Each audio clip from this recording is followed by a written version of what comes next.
شادی کے بارے میں کہا جاتا ہے کہ ایک ایسا لڈو ہے کہ جو کھائے وہ بھی پچھتاتا ہے اور جو نہ کھائے وہ بھی پچھتاتا ہے. اور شادی اور ریلیشن شپ ایک ایسا مضمون ہے کہ ہر بندہ اس کے بارے میں ایک ماہرانہ رائے ضرور رکھتا ہے. جس شخص نے خواب میں بھی آج تک لڑکی نما چیز نہیں دیکھی وہ بھی ایک ماہرانہ رائے ضرور رکھتا ہے. ایسا شخص کہاں ہے میری جان؟ چند دن پہلے ایک میرے دوست سے ملاقات ہوئی میری، بہت قریبی میرے دوست جس کی دانش مندی سے میں بہت قائل ہوں، مجھے ملے اور اتفاق سے آج اس محفل کی اسٹیئرنگ ویل پہ بھی موجود ہیں. تو انہوں نے مجھے اوپر سے نیچے تک دیکھا، پھر نیچے سے اوپر تک دیکھا اور کہتے ہیں کہ اب تو تیری شادی ہونا بہت مشکل ہے. تو ڈاکٹر یونس بٹ صاحب نے بھی شادی کے اسی موضوع پر ایک نہایت ماہرانہ رائے دی ہے، اور ان کی رائے میں کرتا ہوں کہ تجربے کی بیس پر ہو. تو آغاز کرتے ہیں. مضمون کا نام ہے بڑی عمر کی عورت سے شادی. عورت اس لیے شادی کرتی ہے کہ تعریف کرنے کے لیے ایک بندہ مل جائے، اور مرد اس لیے شادی کرتا ہے کہ تعریف کیے بغیر عورت مل جائے.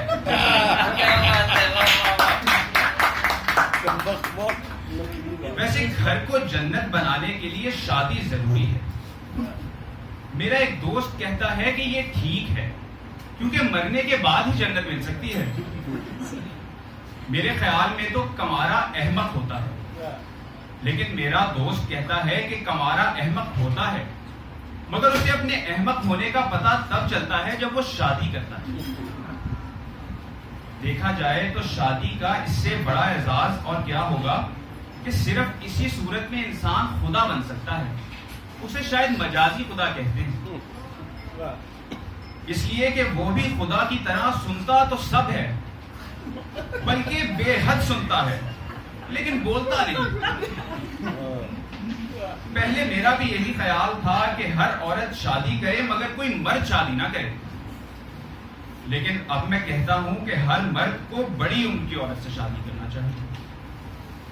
میرے دوست کے خیال میں شادی نہ کرنے کی ایک صورت یہ بھی ہے کیونکہ آپ جس عورت سے بھی کہیں گے کہ میں بڑی عمر کی عورت سے شادی کرنا چاہتا ہوں وہ کہیں گی اس کا مطلب ہے کہ آپ میرے سے شادی نہیں کرنا چاہتے.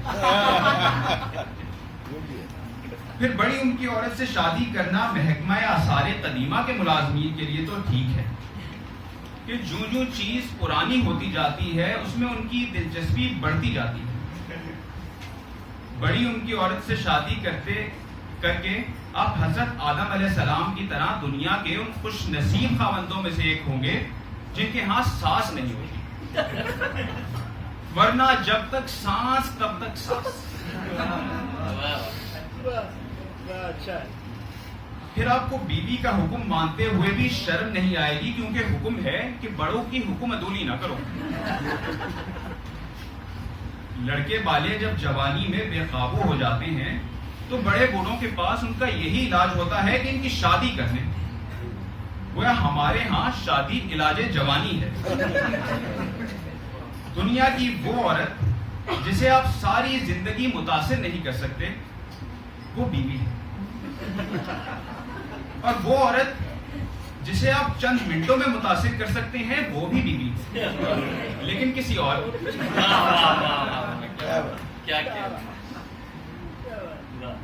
بیوی کی خوبیاں تلاش کرنا ایسا ہی ہے جیسے اپنی خامیاں تلاش کرنا. بندہ اس لیے شادی کرتا ہے کہ سکون سے رہے، اور جو شادی نہیں کرتے وہ بھی اسی لیے شادی نہیں کرتے. شادی وہ عمل ہے جس میں دو لوگ مل کر اس طرح رہتے ہیں کہ ایک دوسرے کو رہنے نہیں دیتے. ویسے شاعروں کو ضرور شادی کرنی چاہیے. اگر بیوی اچھی مل جائے تو زندگی اچھی، اور بیوی اچھی نہ ملے تو شاعری تو اچھی ہو جائے گی.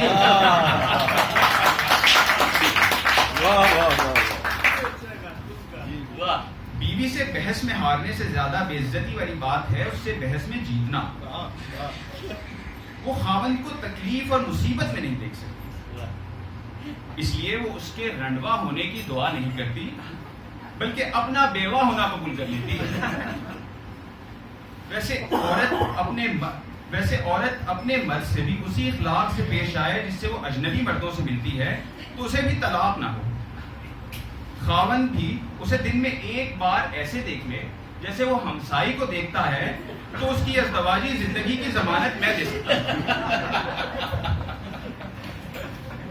اگر آپ کو کسی کو شادی نہ کرنے کے بارے میں قائل کرنا چاہتے ہیں تو اس کا ایک طریقہ یہ ہے کہ اس کی شادی کریں. اور تو اور میرے دوست نے بھی دوسری شادی کے بعد توبہ کر لی کہ اب ساری زندگی دوسری شادی نہیں کروں گا. اب وہ کہنے لگا ہے کہ مجھے بڑی عمر کی عورت سے شادی کرنے پر کوئی اعتراض نہیں, بس شادی کرنے پر اعتراض ہے. سارا دن مجھے یہ کہہ کر بے سکون کرتا رہتا ہے کہ شادی نہ ہوتی تو اسے کتنا سکون ہوتا. اب میں بھی اس کی باتوں سے قائل ہو گیا ہوں کہ اگر اس کے والد کی شادی نہ ہوتی تو مجھے کتنا سکون ہوتا. بہت شکریہ.